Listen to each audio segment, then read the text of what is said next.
Welcome to the very first episode of The Person Behind the Profession, a podcast where we go beyond titles and achievements to uncover the stories, passions, and journeys of the incredible people behind them. Today, we're kicking things off with a truly inspiring guest, Coach Pat Redfern, a dedicated men's artistic gymnastics coach from Queensland, Australia. Based at Mitchelton Youth Club, Pat has traveled the world gathering knowledge, experiences, and fresh perspective to bring back to his community. In this episode, we'll dive into culture and programming in gymnastics, and of course, we'll get to know the person behind the coach. What drives Pat? What has he learned from his global experiences, and how does he inspire the next generation? Let's get ready for an insightful, motivational, and deeply human conversation. Let's jump in and meet Coach Patrick Redfern.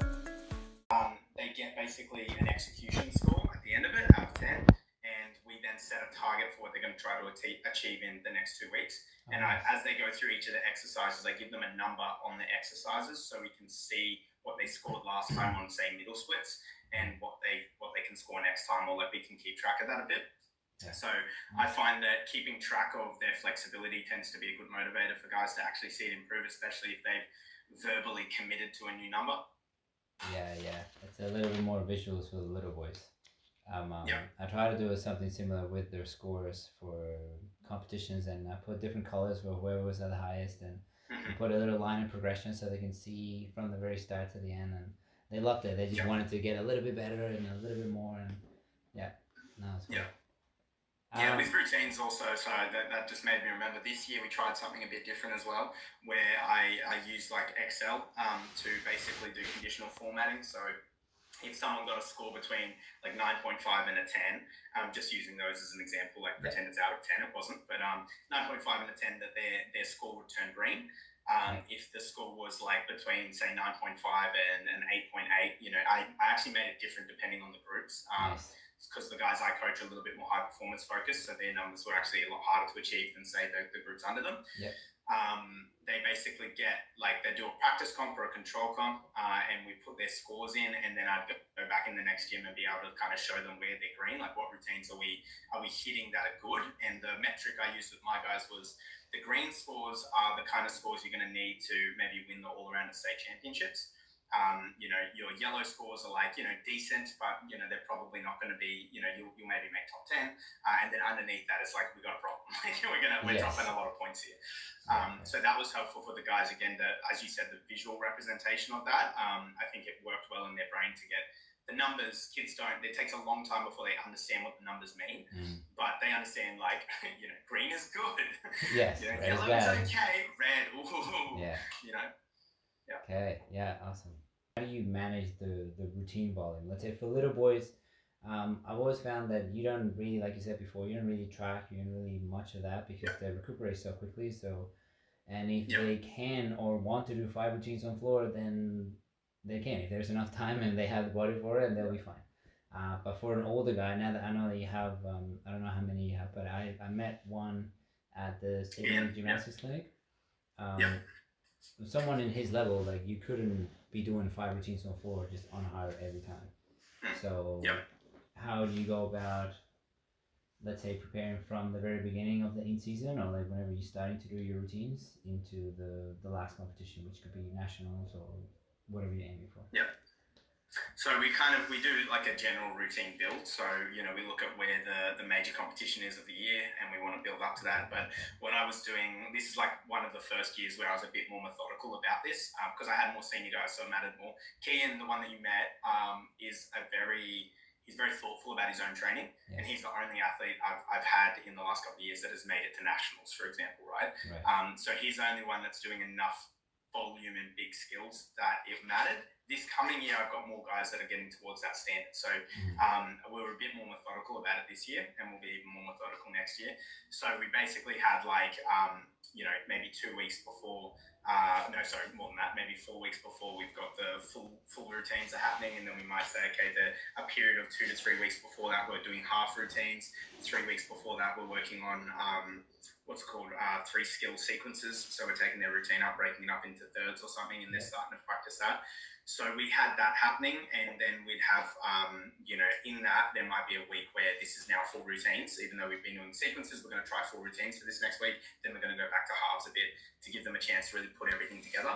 And currently we do a full routine, even though we're way out of comp season. We do routines every Wednesday. So at the beginning of the session, they go through and they try to complete. It's not all around because we don't get vault at that time, and we don't get floor at that time, but they go through each of the other events and they put a routine out. And it's not a super pressured environment. They still have to put their hand up and present it, sometimes to a coach, sometimes to one of their athletes that are with them. If they fail the routine, they might reattempt it. Again, these are guys that don't have the longest routines in the world anyway, so it doesn't matter too much if they do some extra reps of that. And then, so next year we'll do the same sort of thing. We'll have a build up into it. I might start trying to build the routines a bit quicker. In Australia, the challenge we had is national championships is quite early on in the year, and we have quite a large break over the Christmas period. So what we're going to do this next year, they've actually moved nationals a couple of months back. So we have a little bit more time to build. So we're going to start routine prep earlier and have more time at each of those phases. Right. Awesome. Yeah. That's a lot more spread out to it. Yeah. And we don't have a pit, so we have trouble doing anything to soft. It's like, we use crash mats and stuff, but that's one of the things that we do struggle with a bit is like volume. It's interesting. We probably our best apparatus is floor. We do quite well on floor, and we have a lot of guys with a good standard on floor. But we don't have a tumble track, for instance, and we use the trampolines, but we don't get access to them a lot. And we only get floor a couple of nights a week, and it's often quite late, like right near the end of the session. So floor, we don't actually go on it a lot, but I try to get a fair bit of aerial awareness work done on like trampolines and stuff. So when they go to floor, they've got a good understanding of where they are. And for the last almost a year, we have a group of guys that are already training 24 hours a week. We added in a morning training session right at the beginning of the week on a Monday, where it's literally an hour and a half of trampolines. So I know it'd be good to get conditioning done and everything, but that's where those guys, even if we don't do much tramp outside of that, an hour and a half means they've been progressing really nicely. And there's a couple of guys that were doing that started gymnastics quite late, and the aerial awareness was really bad, dangerously bad on the trampoline. It was quite scary at first. And they're now getting to quite a high standard. And then we've got a few guys that were already pretty good aerial awareness wise who honestly could transition into trampolining and probably do quite well. So yeah, we're getting there with that. Yeah, well, not a lot of people, in my experience, not a lot of people do tramp because it's scary if you don't have the aerial awareness, or if you don't know how to fall, if you just bounce off and you're flying somewhere. Or it depends as well where the tramp is located. There was a tramp here in a gym that was located next to a bar. On the other side there was some P bars, so it was a little hectic. So people wouldn't really try. Yeah, that's ours is not good. Ours is got a vault run next to it. On one side if you fall off, the other side if you fall off, you're landing on the mushroom equipment, like the pommel horse equipment. So, but then the ends of the trampoline have nice long flies. So as long as the athletes aren't bouncing sideways, we're good. Just stay on the trampoline, no problem. Moving on to the next topic, to the topic of culture. Knowing how to program and how to do the program itself, it's one thing, but getting a group of boys to actually know you, to trust you, and to have full confidence in what you're doing and your intentions, I think it's another topic. So if you can explain a little bit, how do you build trust and culture within your boys in the gym or in the group or community? Yeah. So this is something I spent a lot of time thinking about as I was looking at moving up to Brisbane. I think I was quite good at teaching that with my younger guys. When I lived back in Canberra, I could get young guys that cared a lot. And where I started to come unstuck was when they started to train more around the older athletes that maybe didn't have quite the same standard and culture. One of the reasons why I ended up moving gyms was I just wasn't sure if at that time we had the overall culture that I wanted. If I wanted to produce high performance, it was a factor that I looked into.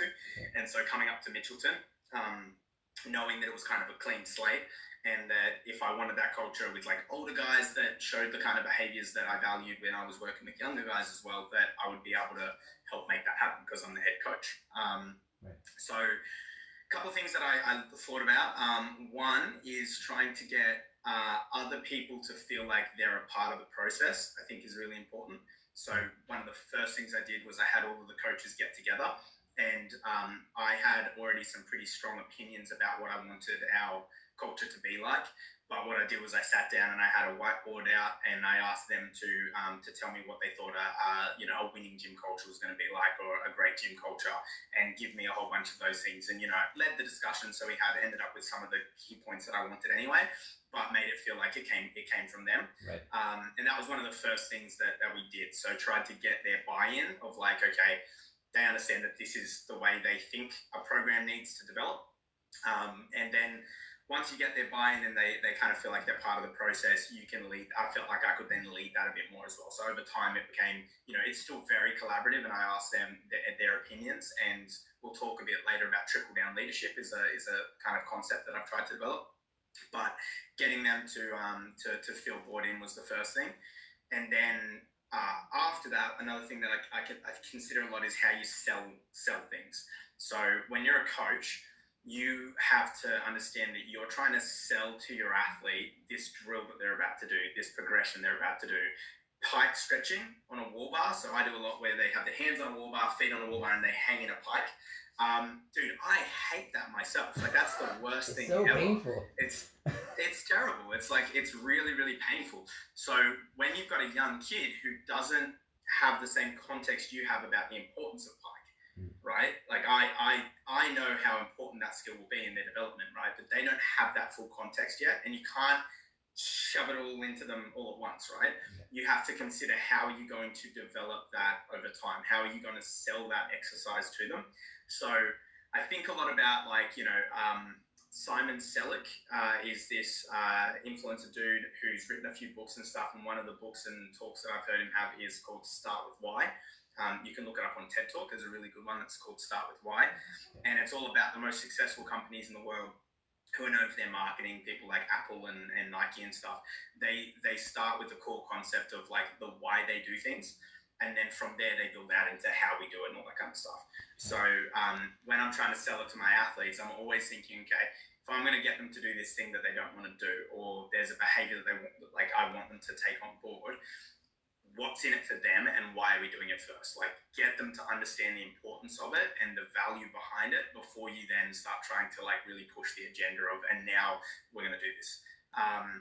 So the why is really important, and thinking about every time you're communicating with your athletes, like, are you selling this to them well? Are they going to believe you at the end of the day? Are they going to follow through? And you can often tell in their eyes. Like, there's a few athletes that I work with that I just haven't quite locked them in yet. Like they don't care about their flexibility that much. And there's reasons behind that. It might not be an easy thing for them, but still trying to find a way to get through to them. And one avenue of attack that I've used in the past and that I'm using again with some of these athletes now, where I just know that I haven't quite got this kid on the hook when it comes to like the importance of stretching or quality, right, is using the bigger vision. That's another thing that I try to do is like I try to sell the big vision of what we're trying to achieve. There's a reason why earlier on in the call I talked about how next year we're trying to win national club championships, right? I'm saying realistically, there's a club like Brisbane Grammar School that lives near me. If they compete at that one, they didn't this year, but they'll probably compete next year. They're going to be really hard to beat. They've won every year that they've entered basically for a long time. I still think we can do it, and even if we can't, I'm going to be aiming to try to do that. And when I talk to my athletes now, that's now like part of that big vision that we're aiming for. We're like, okay, how are we going to achieve that? We need excellence in this way, and this way. We need everyone to be pushing each other. We need you as athletes to remind each other about leg tension. Don't just rely on the coach, hold each other accountable to squeezing our legs together during basics and all that kind of stuff. So building that big vision. And what I've been saying to some of those athletes that right now aren't demonstrating necessarily good like consistent effort in like squeezing legs together or consistent effort in their flexibility, I've been saying to people that like you've got to remember that we're part of a club and we're trying to build. You can see the way it's moving. We've got some really great athletes. We were very successful this year. We were like more successful this year than we were the year before, And next year we're going to be even more successful. You can see how it's building. And I'll say to them, you are going to, when you're done with gymnastics, you're retired, sitting on the couch or something like that, you've moved on. At some point, you're going to look at the TV and you're going to see an athlete has just made it to the Olympics from Mitchelton Youth Club, right? You're going to see someone that is now competing for Australia from Mitchelton Youth Club and trying to push gymnastics forward. And you can think in that moment, I was a part of helping that athlete be successful, because day in, day out, I remember that kid in the gym, and I was a role model for that kid. And I know that I worked hard, and I know that I put the work in. And even if I didn't necessarily like stretching, I made sure that the other athletes didn't know that. I still put that work in. Or are they going to look at that and they're going to think back to how I remember, like, kind of the way I explained it, being a vampire that was leeching away the successful qualities of the program. I wasn't putting that extra effort in. I didn't really care about leg tension. The coach would remind me to do something and I wouldn't follow through with it. You're either contributing to a culture of success, or you're a vampire who's leeching away the success that others could have. So, that's a conversation I had recently with the group. I didn't target it at any one individual. That's good. But those are the kind of things that I try to do. I try to get them to visualize this, this big goal that we might have where we're trying to move, and then find ways to get everyone on board with that and get everyone to understand, like, I get not every athlete's going to care about, tight legs, or it was come from like some basic strength exercises done really poorly on a consistent basis for a few weeks. And I know that athlete loves his gymnastics for the social side and for some of the benefits he gets. He likes certain apparatus, not necessarily bought into the gymnastics as a whole. So trying to get him to go, okay, but even if you don't care that much, you still have to maintain these minimum standards, so other people around you won't think it's okay to drop the ball in that exercise. Right. So even if he's not into the competitive sport at all, you still want him to have the standard that everybody has, just because he's working there with you. Yeah. And look, their athletes are still compete. It's just that everyone has different levels of commitment. Yes. And for me as a coach, one thing I struggle with is I definitely jive more with the athletes that have the same sort of push and drive and standards that I have. I'm much better at coaching athletes who care. Like that's just the reality of it. I have to constantly exercise patience if I'm working with people that just don't care that much. But in my older group, I have some athletes like the guy you met down in Canberra who, has aspirations to maybe make it onto the national team. Sorry, when I said Canberra, I meant Sydney. So I've got athletes like that might want to make it onto the national team. But around him, there's athletes that they're not focused on highly competitive gymnastics. They're competing for us and they're trying hard and they've got goals and stuff around it, but they're not trying to be an elite gymnast. Some of them started at like 19 years old. They're like his mates that were in a friendship group that started coaching and then started training. But I value those guys anyway, because of the culture and atmosphere that they bring to the gym. Kian, that athlete who is on that high performance sort of pathway, trains twice a week now between 12 and 3 o'clock when all of the younger kids are at school. And he has a training group of guys. There are a group of guys that aren't pushing for international success, that train for 3 hours with him in that gym, and I'm there too. And they train, and so it's not a dead session where nothing's happening. There's guys that are bouncing off each other, encouraging each other and everything, even though they're not necessarily pushing for that peak. But we can't have those guys detract from standards. There has to be certain standards that are met in the group to kind of keep that culture of success going. Yeah, right. So you feel like if one of those, not to be that detrimental, but if one of those starts to trickle down, then it could be that all of them are going to start to fall eventually. Just because they're going to see that one of them is kind of, if for example, like the sitting down rule too, like I'm 100% with you on that sitting down rule. And I went to a gym not too long ago to coach as a guest coach, and I saw that the coach was sitting down, and the boys out right after they took a turn, they lay down as if they were in the beach, hands back, one hand's here, and I was like, oh, that's okay, that's fun. So then I went and I had a lineup with everybody, and I said, today we're going to do something fun. We're going to do a sitting down rule. So if everybody sits down, you're going to get one warning, but in the second one, we're all going to do 200 V-snaps. And we're all going to count them. And we're not going to train, because after that, we're going to be super sore. So nobody sat down. But I like your rule that you say, if I don't sit down, no, you're saying everybody's allowed to sit down if I can't sit down. And you don't. So basically, like, if I'm sitting down, you can sit down. And then I don't sit down. Look, there's lots of different ways to do things. Like, there's some, I'm not going to say like that like staying standing throughout training sessions and stuff like that is the only way to coach. I know of programs where they sit down a bit more often. No, but And what you're doing is highly. just you're setting that little standard of like I'm gonna be doing this for this, and that's who I am, and Yeah. yeah, that's all it is. Yes. Yeah, I think it's important that they buy into it. And your question about like, am I worried that if like one athlete is really dropping off, that that will affect everyone? It like yes and no, because I believe so strongly in the values and how we do things and our rules and stuff at Mitchelton. And I've got enough people that are in leadership positions there that feel the same way, that I'm not really worried about us being a threat of like that completely dissolving. But I can see it in like some groups that we've got where they maybe have less of that discipline. It is harder for them to train correctly, and you can see it in their performance at competitions. So it's not that I'm worried about the whole program dissolving, but it's not sending as clear of a message. And it is also like when we have had athletes that have left us and moved to other programs, part of that I think has been when they haven't jived with that way of doing things. Right. And if everyone else is pushing in that direction and they're not, and they're getting pressure from the coaches and the other boys to try to do that, eventually it might not be the right move for them and they go somewhere else, which again is totally fine, because I truly believe that there's probably a good club for every person. There's a good coach for every person, and not every coach can work with everyone. Like I said, if I'm working with young boys, I don't think it's a good idea for me to work with boys that are just like silly and don't care that much about what they're doing. I don't coach them well. It's just I'm fully on board with that now. So the guys that I work with on a regular basis, I still help. We have guys that are a bit more silly in the MAG program, in the competitive program. That are going to develop as their maturity develops. And I've got other coaches that work with them that are very patient, and I come in and I try to help educate and push standards and stuff like that occasionally. But I shouldn't coach that kid every day. Like that's it's just not going to work for them. It's not going to work for me. Whereas young boys, there's some guys that I work with that thrive on being coached by me, because they care a lot and they care about the standards. And so if I'm pushing that, they go, yep, that's right, and they'll follow through.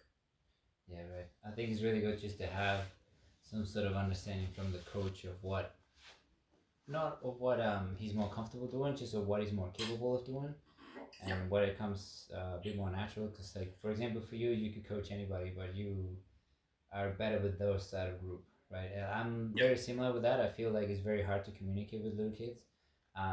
My partner is spectacular with little kids. She can communicate with 5-year-olds like there's no tomorrow.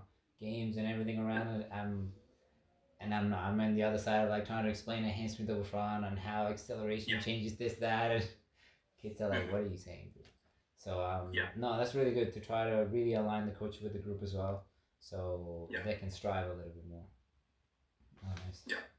For your travels, I think that the wisdom that you give your athletes, it's unmatched with what you have. Like we can say that other coaches have done more, but I think you've gone to so many other different parts of the world and getting so much knowledge and wisdom from all the coaches that I think your boys are just getting like the best of the world, like the best of just a little bit of the world. And I think it's really cool. Thanks, man. I don't fully think that that's actually correct, because it's very hard to then take all the good stuff and put it together. I by no means think that I've got that masters. That's No, the hardest I part, is how to understand. actually integrate things.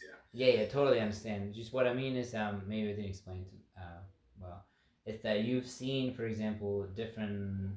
I'll tell you my experience. So, like, for me, that I went to the high performance center just taught me more like integrity and more professionalism and more like basic foundation and steps to go instead of rushing the process and all that kind of stuff. So, like, that's what I mean when I say like I brought those things back and I bring those back into my own coaching, and I try to put that out there. You know, like seeing other coaches, for example, you going to Japan and seeing people bowing to an apparatus or saying just yes and being super respectful to the coach. Like, sure, you can't bring that back to the gym and be like, we're gonna start bowing to every event because they're gonna look at you like you're insane. I'll say a story after that. But yeah, I think that's really good. Like maybe things that you don't realize that you bring back, but um, I think you do. I think because you've been learning so much and you have this innate gear to just keep on learning and keep on educating yourself, that you eventually, without knowing, you just bring that little wisdom and you give them this feedback, and maybe you heard that one in Japan, and yeah, little things like that. Appreciate that. Thanks, man. Yeah. Along those lines, could you explain a bit of the importance of like networking and having not just for coaches as well, for like but for gymnasts to go to other places and then to be coached by to other coaches and whatnot. Yeah. So I've said this in the past, like that. It's such a difficult sport. Gymnastics has like in Australia, right? We're not known right now for men's gymnastics. Like it's not something that we're particularly pushing. We've had certain athletes be quite successful on different apparatus, but overall, like we didn't qualify our men's team to the Olympics again. And I look at it and I'm like, we have like the challenges we've got probably similar to Canada is like slightly smaller numbers than other places. Yeah. We're quite spread out geographically, so it's hard to get everyone together for training camps on a regular basis. So there's some of those challenges, but I also look at it and I go, we've got some really smart coaches. We have some very talented athletes.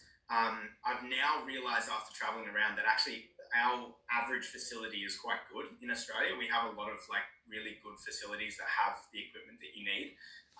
Especially in Canberra, for some reason, the facilities are way better than you would think for like, such a small state.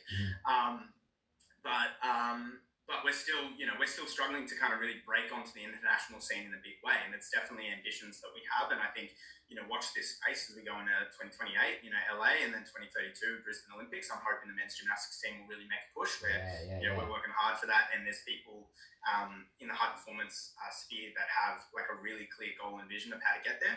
So I'm hoping that we're going to get that. Now, if you want to go down that path and do a good job, right, I'm conscious that I will learn with my athletes as I go. Like if I try to teach a skill, I get better and better at teaching that skill the more times I have a run at it. But for my athletes, this is their one career, right? When the athletes I'm coaching right now, like I've got some super talented little guys that I'm coaching, and there's a couple of them that right now I just genuinely think will make the Olympic team one day. Like I feel strongly that they've got the goods. Now, after they're finished, I'll have more athletes. I'm going to stay around in the sport, so I'll have other careers. So whatever I learn with these athletes, I'll apply to my next generation, right? Yeah. But for them, this is their one shot. And if I'm not doing the best I can to learn and try to future-proof, try to think, okay, what are the pitfalls? Like I haven't taken an athlete through the junior international pathway to senior international. That is something I have not done yet. Have I spent time at clubs and stuff like that have done that? Yes. So I've got ideas, but I have not done that. So I will be seeking people that have done that, and I'll be asking questions and trying to get information, because while I know that I'll have another athlete after this one, I care a lot about the athletes I'm currently coaching and making sure that I'm doing the best that I can with them. No matter how hard I try, the next batch is probably going to get a better pat. Like they're going to get a better coach than the current athletes that I have.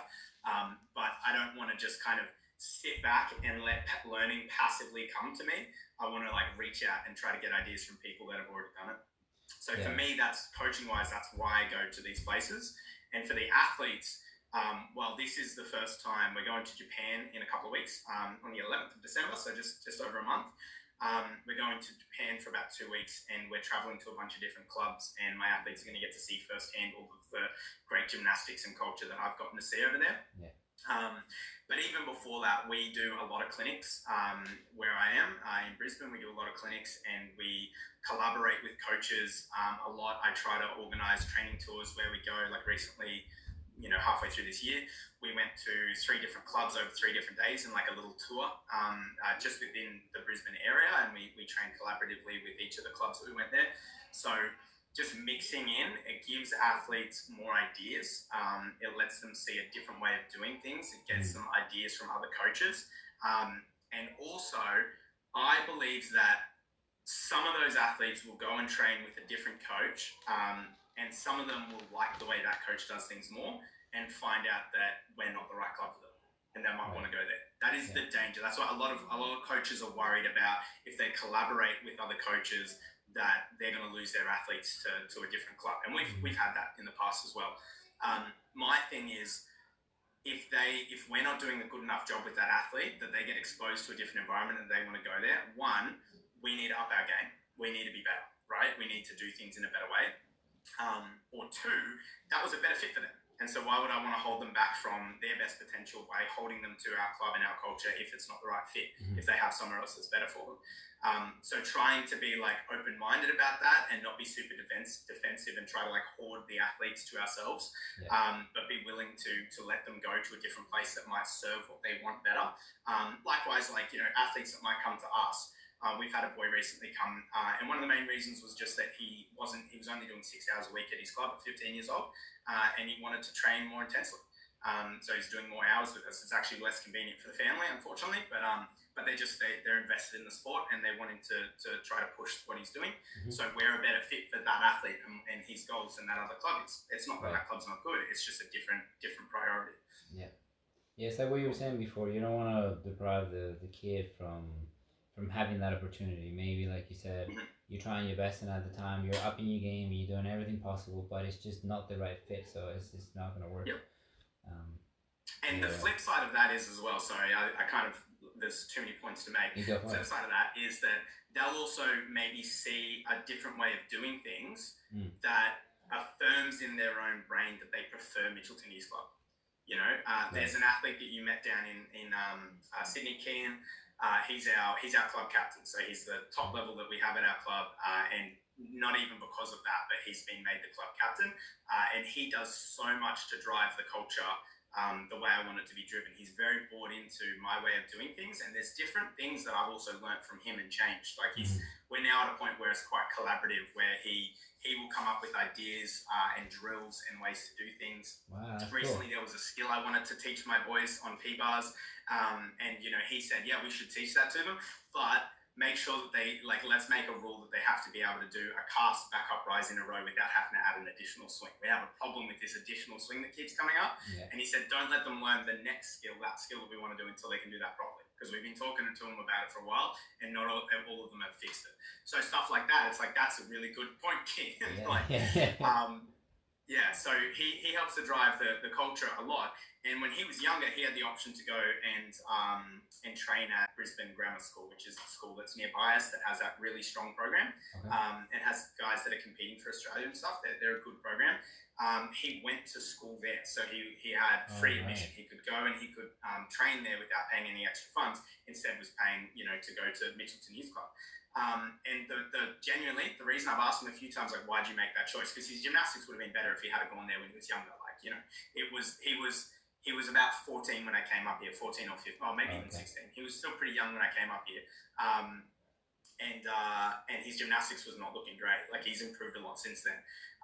But he really liked the community atmosphere and the friendships that he had at Mitchelton Youth Club, and the culture of acceptance and positivity and being really nice, all these things that are still there now, even though I've come to the club and it's a different leader. These things are those things that I said my athletes had when I first got here already. Those are real strengths, and he was attracted to that and stayed with us, even though he could have gotten better coaching somewhere else at the time. So, yeah. Yeah, so in the end, it's more important just the feeling of belonging and having a really nice memory of what gymnastics was, whether it was Olympics or recreational gymnastics, just for the societal aspect as well. I mean, there's and to be clear, that other club does that really well too. They've got a real culture around their guys, but it's just different flavors for different people. Yeah, absolutely. And for him, he liked Mitchelton, and other athletes, you know, when they go and they train in these clinics where there's multiple coaches and everything, and they experience other coaches and other ways of doing things, some will identify more with that club, that culture, and want to go there. Others will be more strongly rooted to us as a result of those experiences that they've had. Yeah, right.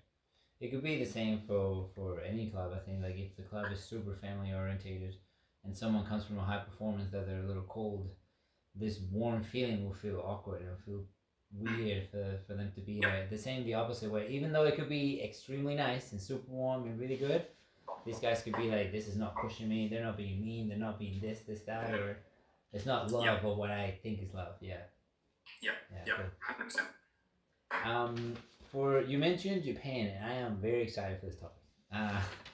Just because, like, I remember there was a guy from the high performance who went to Japan, and he came back with incredible technique. It's just like, the guy could not twist. Like, sure, he could do some things, His shape was really good, but he couldn't take off. His round the back hamstrings was bad, and he could still punch like almost a 2.5. And then he came back with, oh man, a great round off, just woof, and push him back and just triple twist like nothing, and no hands up on takeoff. And I was like, what happened? And he's like, oh, just training culture, everything was different. So now I know that you've been there twice and you're going again now with the athletes, which is super exciting, and plus you're traveling around. Please explain as much as you want from that. Yeah, so we talked earlier on about how you got to make them care, right? Yes. And I feel like maybe just the Japanese culture in all aspects of their life and Japan culture has more of a culture that like leads to caring, I guess, or like has more of an expectation for how people demonstrate that, even if maybe they don't feel that way. So for instance, if you have to line up and bow to the apparatus every single time, that to me creates more of a culture of respect for that event, more of they clearly are demonstrating that they value their time on that apparatus, right? So they are more likely, in my opinion, to get a good training session out of that apparatus to have more turns.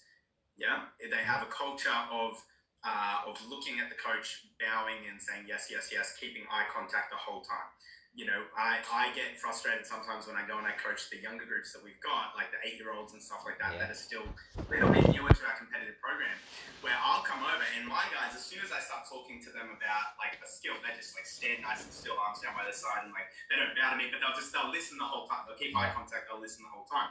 And then I go to a younger guy and I start trying to correct something, and he's like, zoom, and he's like, well, maybe he doesn't even listen. Maybe he just zooms off. And I have to call him back and say, no, stand. Sit.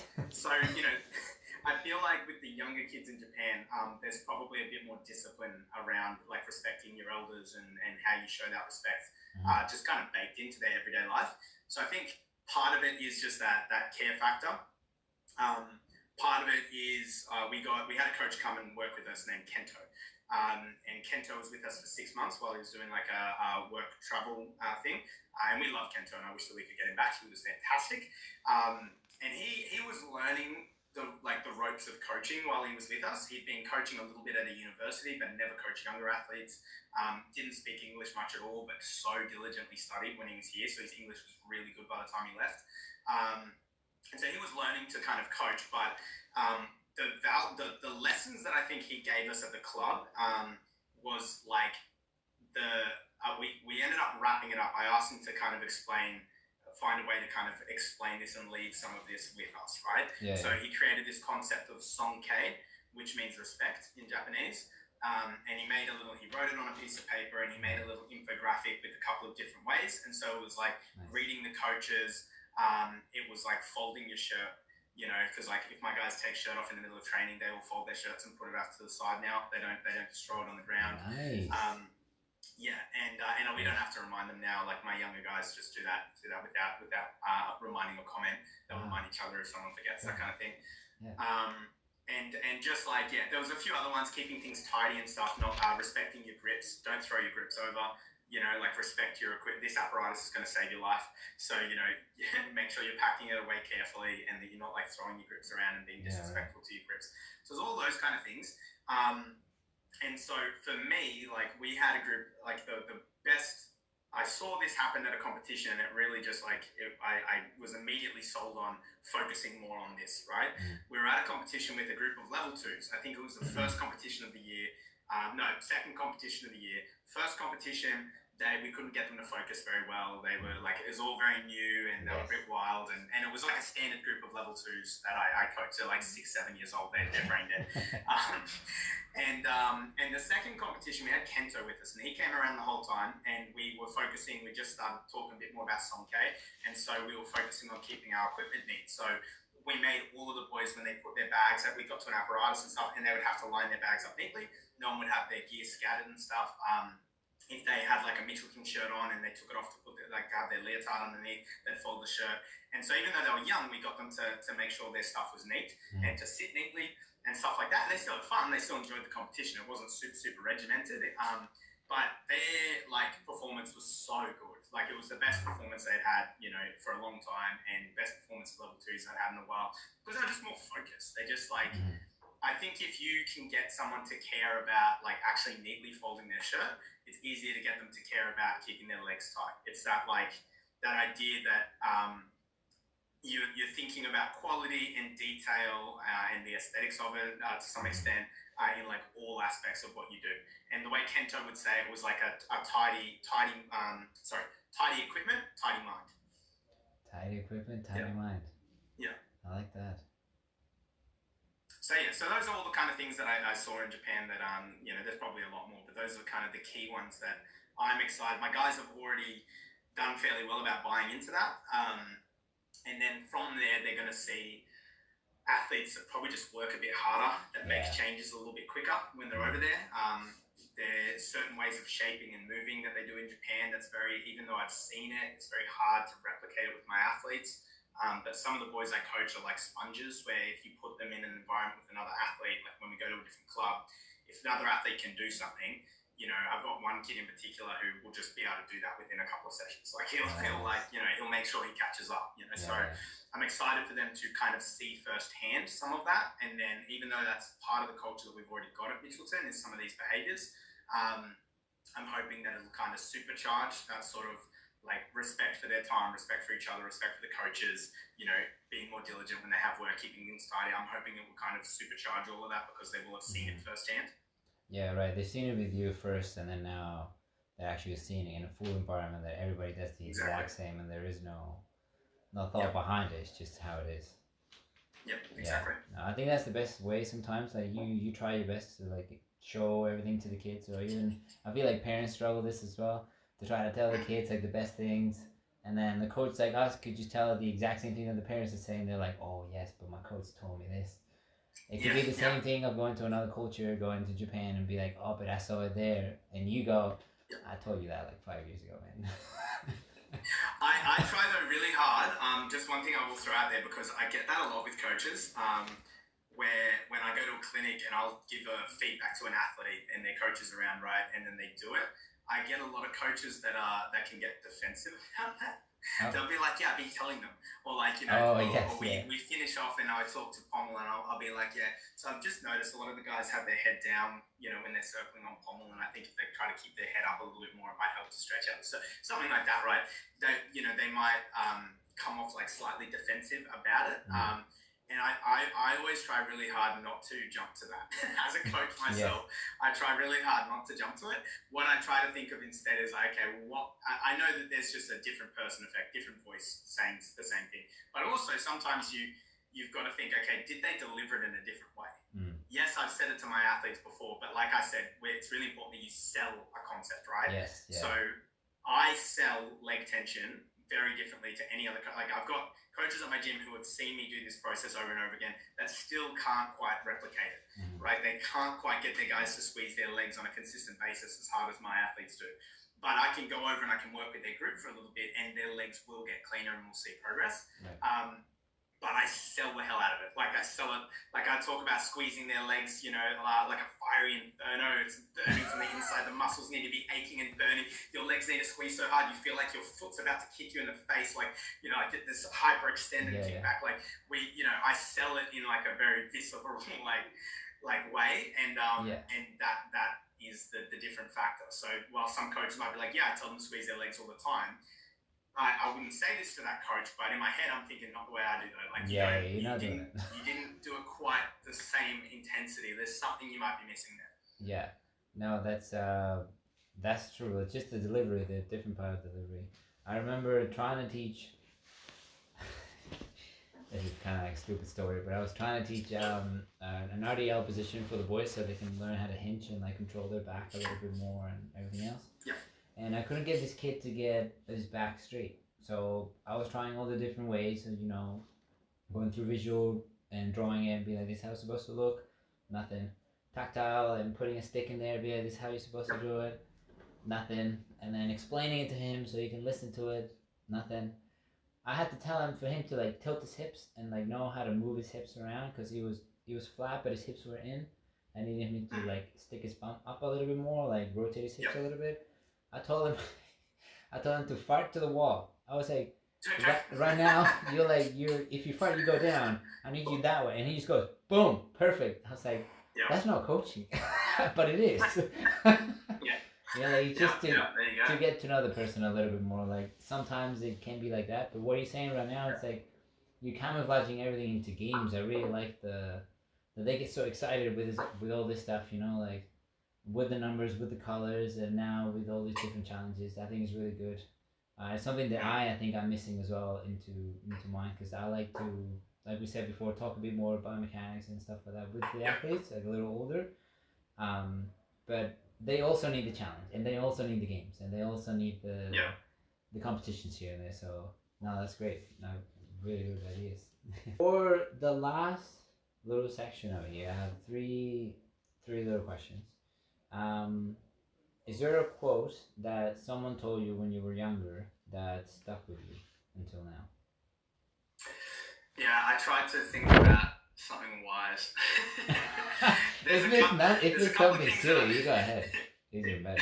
There's a couple of things that I think helped my coaching earlier on that I'll just pass along. There's some really, there's obviously really great ones like, they don't care how much you know until they know how much you care. There's all those kind of ones. But just for practical improvement of my coaching, the first thing was that this idea that you had to fake the confidence, fake it till you make it. Right. It's so important to go into things at least displaying like you know what you're doing, like you believe yourself. Like I went the other day, I had a haircut, okay? And I sat down, and I didn't realize at the time that this guy that I was sitting in front of, he was still fairly old, he was maybe in his 30s or something like that, but he was an apprentice, he was like new, right? And he said, what am I doing for you today, right? And I go to this shop on a regular basis, right? And I've just said, I just want like a number 1 on the back and sides, a couple of fingers off on top. And then I said, and can I get like, maybe like a 0 fade? Last time I got a haircut, someone did like a bit of a 0 here, and it looked pretty good. And then he's like, looked at me and he's gone, oh no. Like just this, oh no. I'm out. No, see, I stayed, but fuck, I watched so carefully. He had me on edge the whole time, and I'm micro-analyzing every part of the haircut. Like I like things to be pretty neatly lined up as a gym coach, but I just trust my hairdressers to do whatever the hell they're doing, the barbers. But he's like, it definitely didn't look even from one side to another. And he's put the clippers down and gone to move on, and I said, hey mate, that's like not even at all. I'm sorry. And then he's like talked to his person that was next to him. And the guy, he's ended up coming back and saying, hey, he's going to finish up your hair. I'm sorry about this. And I was like, oh, dude, totally fine. It's all good. And I had a conversation with him in the end. But his mate next to him was basically saying to him, dude, you got to like show confidence. And it was a good lesson for me because he lost my complete faith and confidence. I didn't think of anything of it. I go to this barber all the time. So when I sat down, there's new faces all the time. I thought I was going to get a good haircut, right? But that one moment where I went, and just showed fear, I was like, I'm not like we're done here, but he lost all my confidence and trust in him, right? So when you're coaching an athlete and they're about to do a triple back for the first time on the trampoline, right?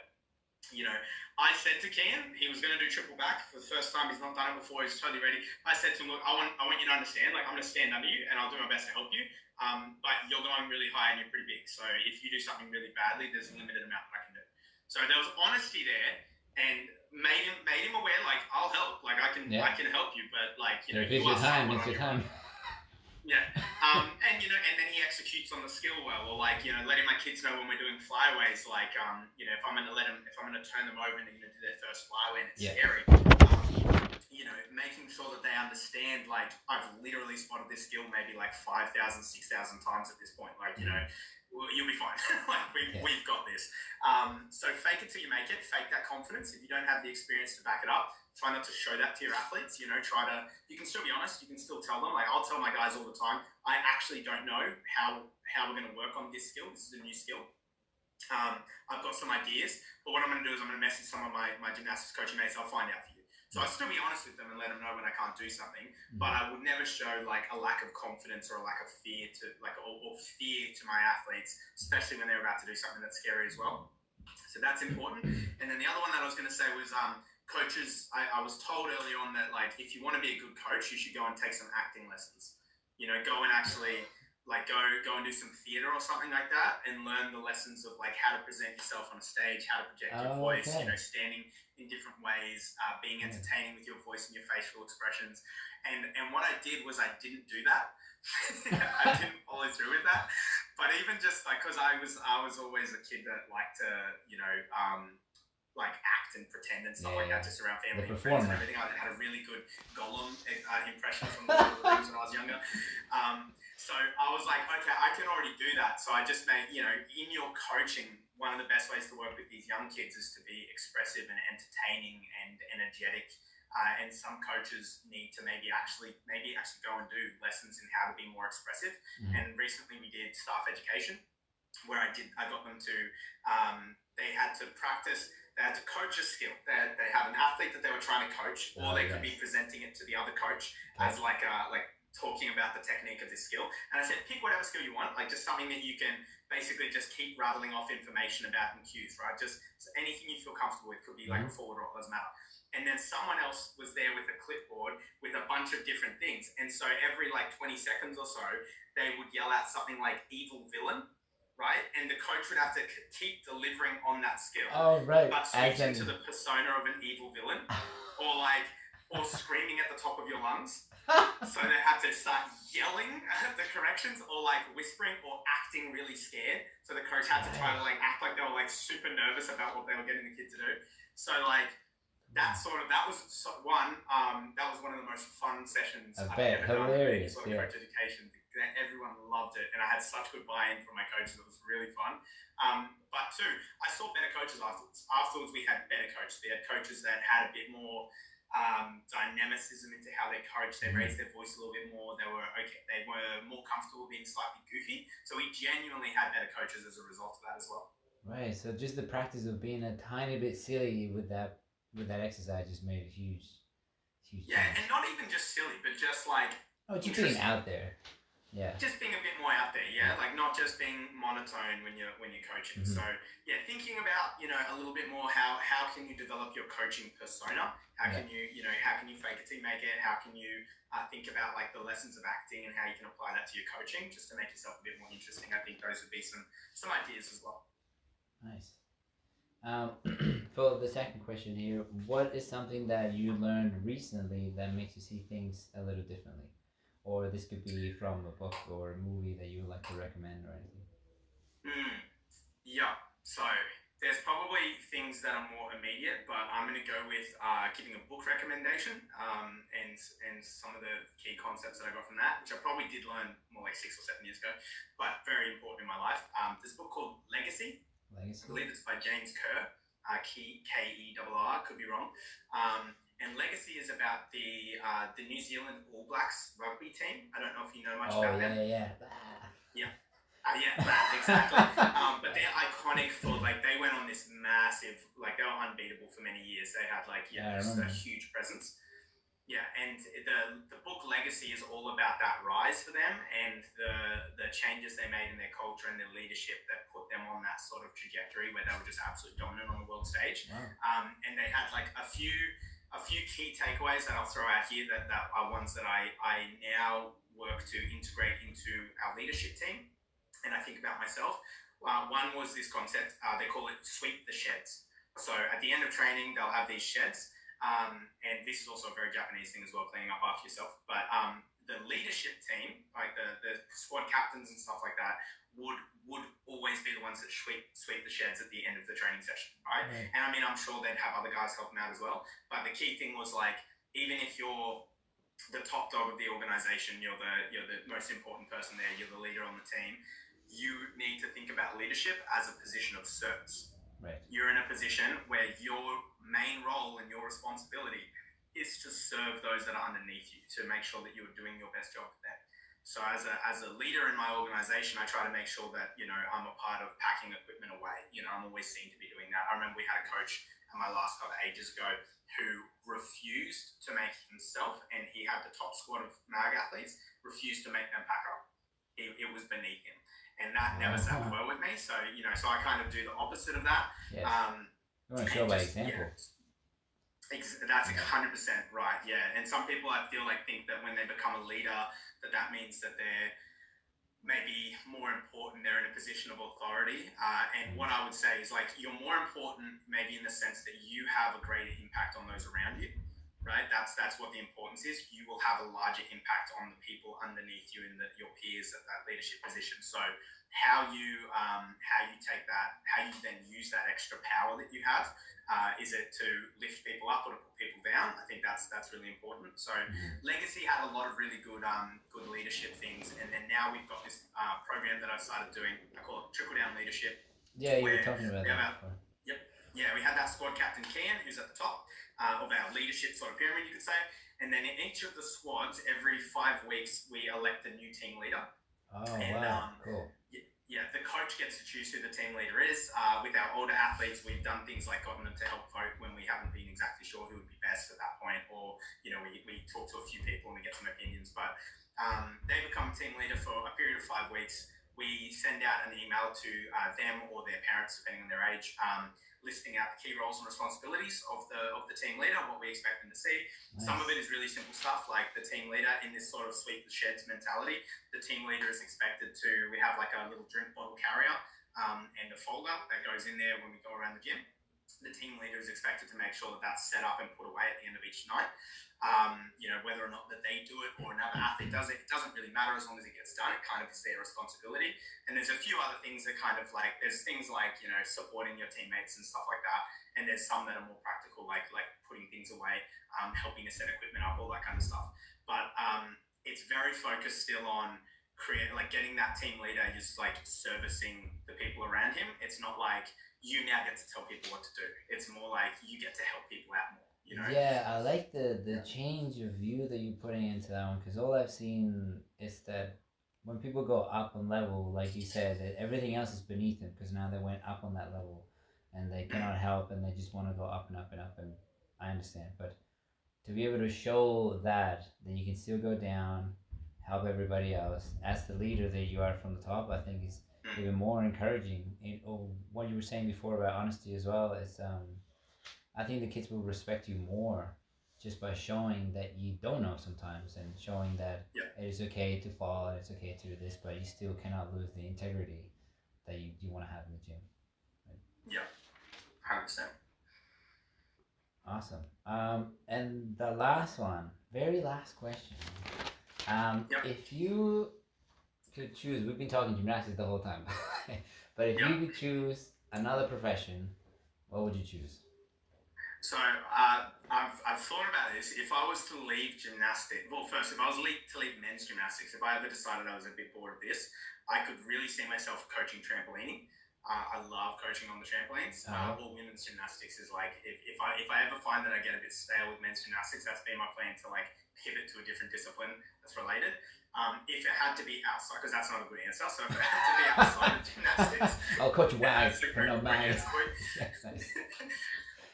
Outside of gymnastics, it would almost certainly be something either related to education, because I like teaching and I like trying to explain concepts and that sort of stuff. Like I could see myself being a school teacher, or something related to that. Even like my dad used to do, he was a consultant, but he would do things like present courses. So things like I actually did it through his company.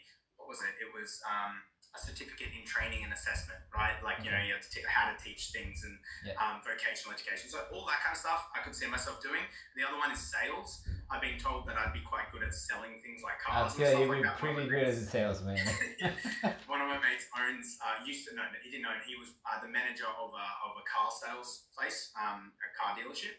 And he, for a while there, was trying to convince me that I should give up coaching gymnastics and go and work for him. And he's like, we'll make so much money so quickly. And so I like that concept of trying to get people on board with your vision, and finding ways to win them around to your way of thinking and stuff. With the belief that if you're selling something, it should be something that's actually going to help that person. I don't believe in dodgy sales tactics, selling things off like, websites like Temu and whatnot.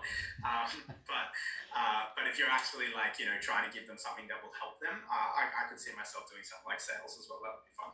Yeah. Awesome. Well, that was great. Thank you so much for being here for the first episode. It's been an honor to learn from you, to gather more of your experiences and everything that you share. So thank you so much for your time. No worries. Thanks for having me on, and I look forward to seeing in 100 episodes. Maybe I can come on for the 100th or something. Yeah, like yeah, that. for sure. Yeah. Yeah.